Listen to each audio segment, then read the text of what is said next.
was my cat.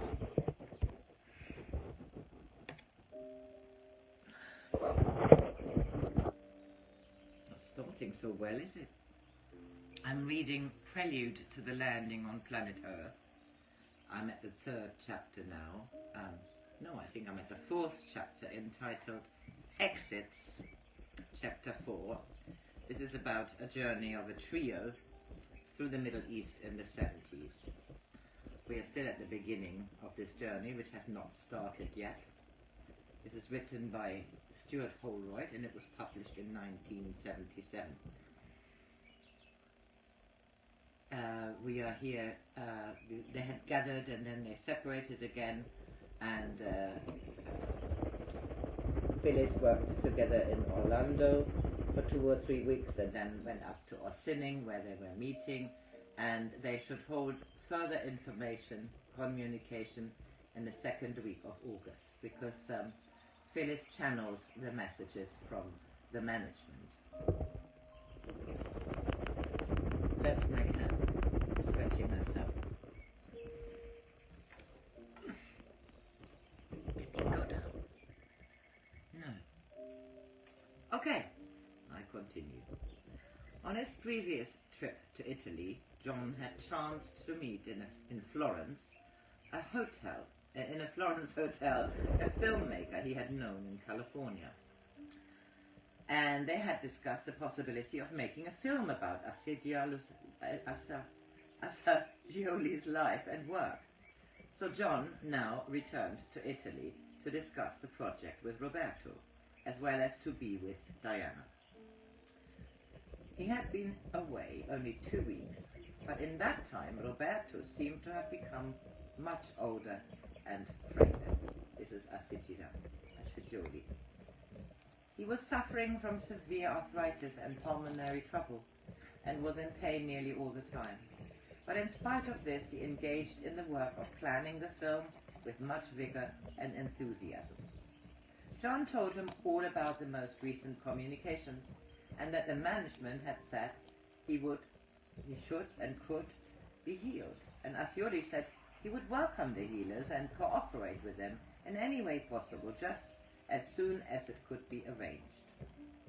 When John returned to New York, he had prepared, with Assagioli's help, a rough shooting script for the film, and had made all arrangements for filming to start at the beginning of September. In the communications held at Ossining daily throughout the week of 9th to 16th of August, some new themes were introduced, and old ones were elaborated upon. This was a series that was prolific in its information content, but it began with a session on the 9th of August, devoted almost entirely to discussion of the problems of channeling through Phyllis, and further elucidation of the theme of bioengineering. It was a particularly interesting communication from an overall evidential point of view, because it purported to explain events in Phyllis's life 11 years before events which neither Andrija nor John knew about at this time. In 1967, Phyllis had been almost blind. The condition was attributed by a specialist to glaucoma, and her sight had been steadily deteriorating for 4 years and not responded to treatment, so that by 1967 she could neither drive nor read. She went to a different specialist who diagnosed a brain tumor and sent her to hospital. But before any treatment was attempted, she acted on an impulse and signed herself out of the hospital, demanding that the specialist should give her 6 weeks to see if she could heal herself. She went to a remote spot in Pennsylvania, near where she had been brought up, and sat on a mountain for 5 weeks. At the end of that period, her sight was completely restored. She attributed the self-healing to meditation and self-analysis. She had always believed, she said, that if you cannot hear, it's because you refuse to listen, and if you go blind, it's because you refuse to see. So she looked inside very closely and realized that what I was refusing to look at, what I was blind to, was the fact that I was using my psychic abilities to control people and make them dependent on me. This, she says, is what my analyzation of it was. Tom's version of the story was different. Her blindness, he said, was our fault. In 1963, when an implant was put in this brain because of the sensitivity of this being and us not realizing that this sensitivity had been carried from our zone to this physical zone, this created a problem in the physical body, and this was the reason for the loss of eyes. We were also responsible for removing her from the hospital, because we knew at that time that this implant, which was a physical implant, would be found. We then had to work on overcoming the mechanics of the physical implant. At the time that we did this, we also in error erased part of her memory. This is why it has been difficult for her to find the proper words. We also did another thing which was an error, and which she does not understand and has never questioned. At one time this being played concert piano, but she no longer can remember a note. This is an interesting explanation of facts that were known only to Phyllis at the time of this communication, namely that she had gone blind and had apparently miraculously recovered her sight, and that she had once been able to play the piano but was no longer able to do so. Readers disposed to believe that her unconscious generates the information that she channels might argue that the difference between her conscious explanation of the recovery of her sight and the explanation she gave in trance does not invalidate their theory, because conflicting intelligent functions are a common phenomenon in psychopathology. But the sequel poses problems for this explanation. Andrija asked what was the purpose of the device they had planted in Phyllis's brain in 1963, and Tom said it was to translate our language into your language. May I just ask, said Andrija, what kind of language is yours? Is it digital, numerical, tonal? What is the nature of your language?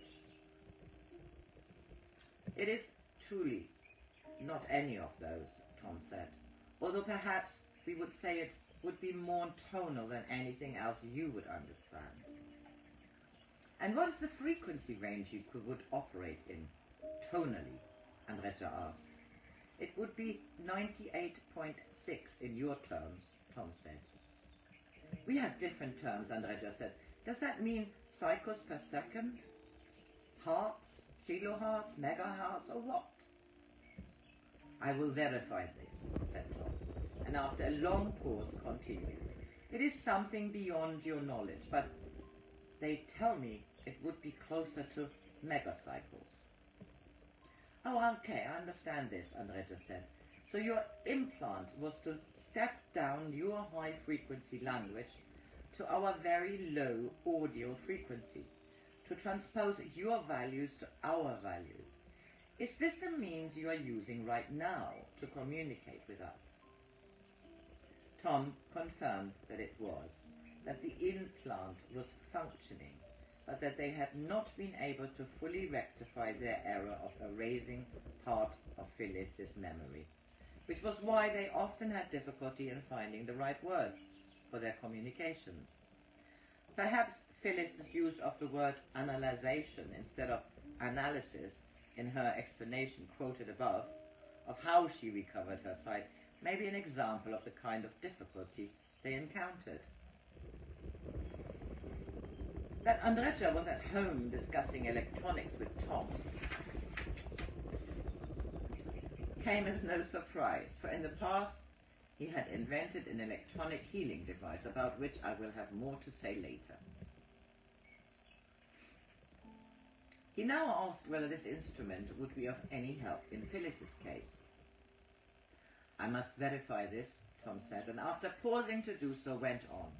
They tell me it would be all right, because it is similar to a charge. Yes, this is what essentially happens, Andrija said. The charge on the membranes of the cells is increased, and this increases the function. This dialogue is, as I've said, particularly interesting from an evidential point of view, for to maintain a parapsychological explanation of the communications, it would be necessary in the light of this material to argue that both Andrija and Phyllis generate the information at an unconscious level. Andrija did not possess the knowledge about Phyllis's past to create Tom's explanation of her blindness, and memory loss, and Phyllis did not possess the technical knowledge to supply the term megacycles, and particularly to specify the effect of Andrija's healing device. These facts create problems for the two most obvious parapsychological explanations of the communications: that Tom is a secondary personality of Phyllis, or that Phyllis is functioning as a channel for information emanating from Andrija. In addition to using the electronic device, Tom said, Phyllis should rest as much as possible and should sleep with a dictionary under her pillow. The periods of rest would enable the bioengineering work to be completed, and during sleep she would be able, with the help of her brain implant, clairvoyantly to scan the dictionary and thus gradually make good her verbal deficiency. Also, for the time being, it would be best for her to work as early in the day as possible. For late in the day, her brain tended to be cluttered with the day's impressions and events. During the coming week, they could even communicate twice a day, as there was much to discuss. But it would be most important to have sessions in the mornings, as they were going to continue working on Phyllis' brain during the night. They would try, Andrija said, though he knew that Phyllis would not like it, for she had always preferred to work late at night. They tried the next morning at 9:30. The session was devoted mainly to discussion of people known to John and Andrija and peripheral to the work. But in the course of it, Tom expressed a point of view on the prevailing political situation, which is worth recording for its intrinsic interest, and in view of later events, even though it does not evidence faculties of insight or prophecy beyond human capability. Yes, there should be one down there, where the shoes are. Yeah, of course. It is raining. It came from the White House and was handed down, Tom said. The person responsible... No, okay. Sorry, excuse me. John had heard from a scientist friend associated with the Stanford Research Institute, to whom he had confided about the communications, that the US government had leaked information and film material about UFO sightings to a West Coast filmmaker. He now asked Tom who had authorized the leak. It came from the White House and was handed down, Tom said. The person responsible was named Haig. The purpose behind it was to throw people off what was actually happening in the White House. It did not take place as anticipated. John said, now that the Nixon administration has fallen, would you care to comment on the incredible things that have happened in the administration in recent times?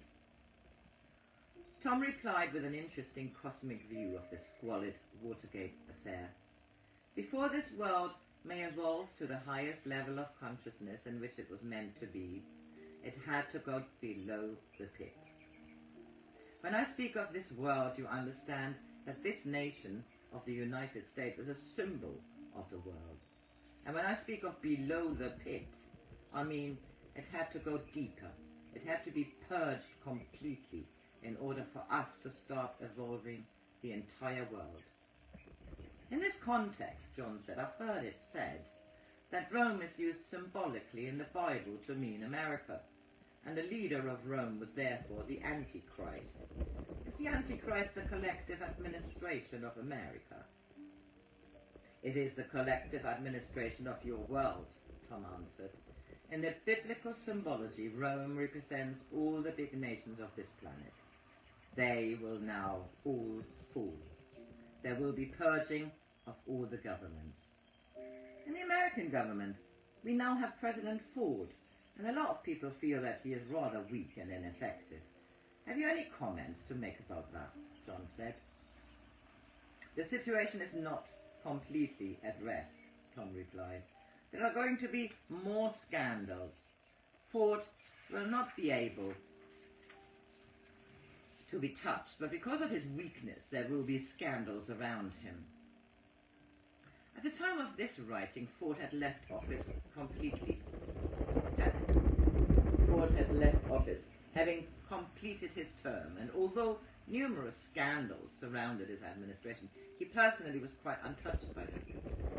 One might be tempted to applaud Tom's prophetic powers, except, of course, that for a prophecy to be convincing, it must have an element of the unexpected or improbable, and to foresee scandals rocking a government in our day and age doesn't even require ESP, let alone omniscience. The second communication held on this day in the late afternoon was an unusual one. Tom began by putting a proposition that they should take Phyllis right away to their dimension and hold a meeting with her present, so that things could be explained to her directly, and she could report back. When she arrives, he said, we will turn her vocal over to you, and you can ask her questions. She may or may not answer you. We are not sure. We have never attempted this before. Andrija agreed to the experiment, and he and John waited patiently while the interdimensional journey took place. After about half a minute, Tom said, we have her now here before all of us to understand what is happening. The body is now split in two. We are going to be working in our world as well as in yours. Andrija said gently, I'm addressing the Phyllis who is here on Earth and asking her to reach the Phyllis who is out there in space. Is it possible for you to speak to me from where you are? Phyllis was silent for some time, then said in a low, hesitant voice, I am in a big building. We're having a meeting. For the next 7 or 8 minutes, the silence was punctuated only by short, incoherent phrases from Phyllis, presumably her responses to what was being said at the meeting, her voice expressed by turns puzzlement and distress. No, I don't want to. No, it does not. Yes, I will tell him. But they don't understand. You understand? They don't understand. I'm in a place and there are 9. They are my friends. I have to make you understand. But I can't do that. But he doesn't even remember. I'm in this big place and there are 9, and they are reminding me of the commitment. I know them. They are very, very loving. They don't understand our emotions. They say they've made an error in me. It can be corrected. I'm working in 2 places. It's very difficult. Her distress increased, but when John assured her that her physical body was protected, she became calmer. Then suddenly her speech became more fluent as she explained what she was being told about their commitment. We were here before. That was in the beginning. Then we incarnated for some reason or other, not in this particular position, but in order to get the feel of this planet. We lived here, each of us, maybe 3 or 4 times before, but it was to get the pulse. But at the same time we performed a service. I don't quite understand what it is so important about this planet. It's like really bad. It's holding back the universe. That's what it's doing. The planet is holding back the universe. So then, when we made this commitment, this is something you are going to have to help me understand. We committed to be the beings here that would open up the consciousness of the physical beings that live here. We are physical beings, but at the same time, we are not. None of us are. Andrija said, so we are committed to open up people's consciousness? For what purpose? And Phyllis relayed the answer. Well, because this planet has lagged behind. It has progressed like it's supposed to. it hasn't progressed like it is supposed to. They say that if this planet does not progress, you see, beneath this planet there are other different civilizations, and this planet is stuck. Yes, it's a break on the whole system, Andrija said. So we are here to raise the level of consciousness of this planet, to explain to people that there are other beings, other civilizations, that there are other people with more technology that can help raise it. But this planet is so bogged down in pure ego and without harmony and out of balance that it's upsetting the master plan. Does that make sense to you? Phyllis sounded as if it didn't make much sense to her. Yes, but what do we do about it, Andrija said. How do we raise consciousness? So far, we've done very little. Yes, but what do we do about it? They say you are very wrong, Phyllis said. Then apparently her role in the master plan was explained to her in more detail, and she learned about the bioengineering work that had been done on her and the mistake that had partially incapacitated her. Part of the original plan had been that she would be able to relate information about physics and mathematical formulae, but they had found that this didn't work. However, they could use Yuri for this purpose. Yes, Andrija said, Geller had transmitted complex mathematical formulae flawlessly when he had worked with him. He asked Phyllis to ask whether Yuri was part of the same mission that they were involved in. She reported back that he was, and that he would be a perfect being if they could add humility and softness, but that when he had been prepared for earthly existence with implants when he was young, they had programmed in an excess of ego consciousness, because they thought he needed ego in order to function, because this entire world was all about ego.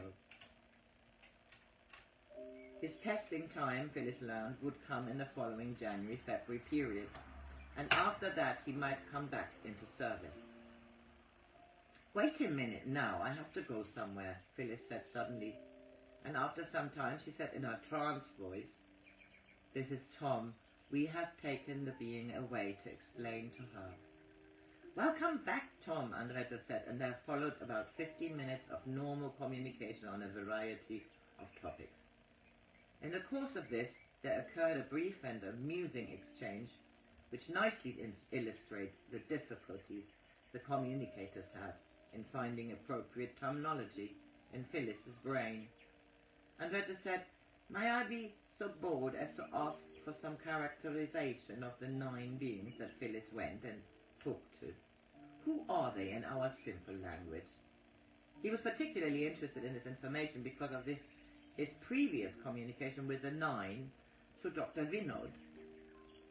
In your world, to use one of your phrases, Thompson answered, they would be 9 bananas. Andrija laughed. We don't quite understand the meaning of that phrase. Is it a mafioso expression or something? They are tops, Tom said. Oh, I see, they're the top bananas, Andrija said. Are they the same 9 that appeared years ago through Dr. Vinod? Yes.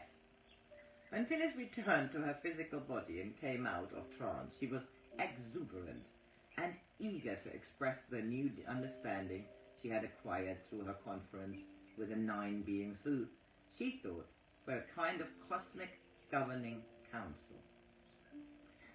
She recounted what she had learned with her own kind of eloquence. This universe is so big you wouldn't believe. They showed me this chain of all the galaxies and planets and things, and you know, this planet is doing such dumb, stupid things. Inside each galaxy, there are solar systems. Is that right? Yes, Andrija said. Well, I guess I learned something about astronomy. And each solar system inside the galaxies, each one, has to do its thing in order to clean up the galaxy. And that galaxy in turn becomes a part of the universe. What has happened is, we've done something to screw up our solar system. Our solar system in turn has screwed up our galaxy. Our galaxy, in turn, because of us, has screwed up the master plan of the universe. Because there are other solar system and galaxies that we are holding back. The problem is that in this entire universe, there is no other planet like this one. One thing that came through very strong is that every being that lives in the universe must exist at one time or another on this planet. And if this planet goes, all souls that haven't had a chance to be here will go with it. They won't have this necessary part of the growth process. Yes, I can understand that, Andrija said. We are sort of bottleneck in a huge production line. So part of our work must be to get across this idea that we are part of a larger whole, John said. I mean, that is the expansion of consciousness, is it not? Gradually, the project they were engaged in was becoming more and more grandiose. At first, they had understood that the purpose was to demonstrate to the world, through Bobby, the reality of paranormal healing abilities. Then they had learned that this was part of an overall program to prepare mankind for the landing, and that the purpose of the landing was to rescue the planet from the consequences of the dire spiritual and ecological crisis that, as millions of people had begun to realize in recent years, put the very survival of humanity in jeopardy. But now it appeared that this rescue operation was not for the Earth's sake alone, but was part of a cosmic plan, as the Earth and its life forms were part of a cosmic order, and that much more was in jeopardy than the continuation of physical life on the planet Earth. It was indeed a grandiose conception, and the way it had been revealed by degrees suggested that there was an intelligence at work behind the communications, measuring out the amount of novelty that could assimilate at any one time, that they could assimilate at any one time, and gradually building up the general picture. It was as if, too, some intelligence had been guiding their lives. Tom said in one communication, "The things you three have done over the past years were not by coincidence." And they all felt this. They were aware that events in their separate lives over several years, the manner of their coming together when they did, and the fact that their different endowments and connections neatly complemented each other, were all factors in a coherent pattern. John regarded this meeting, Roberto Acidioli, at this time as part of the pattern too, for things that the old psychologist had said, particularly on his last trip to Italy, had in a way prepared him to comprehend the cosmic relevance of the project. For instance, speaking as an esoterist rather than a psychologist, Acidioli had said to John in one of their conversations, "Communication from higher sources depend upon humanity and its readiness and ability to respond positively. Mankind is at varying stages of comprehension and understanding. This is part of our work towards preparing mankind for the externalization of the hierarchy. We must note that it is not so extremely important what will happen. The destruction of form is not so important, and only material form can be destroyed. Souls are eternal, and therefore cannot be destroyed. We can gain a sense of proportion by recognizing that there are 60 million monads, or souls in the universe, and only 4 million are incarnated at present." Dubious though he was about the physical landing of extraterrestrial beings on Earth, Acidioli, with his talk about preparing mankind for the externalization of the hierarchy and about the number of souls that were incarnated, was clearly talking about the same sort of concepts as Phyllis had picked up in her out-of-the-body trip to the dimensions Andrija jokingly referred to as headquarters. Phyllis hadn't heard the tape of the conversation with Acidioli, and John hadn't told her about it, nor had Phyllis read any Alice Bailey books or other esoteric works which speaks of such concepts, so John found security in the correspondence between the various sources of cosmic information. I put a break in here. Exits is also a longer... Yeah, there's at least another reading until I am at chapter 5. Have a very good 20th of February, which is a Thursday this year. Bye.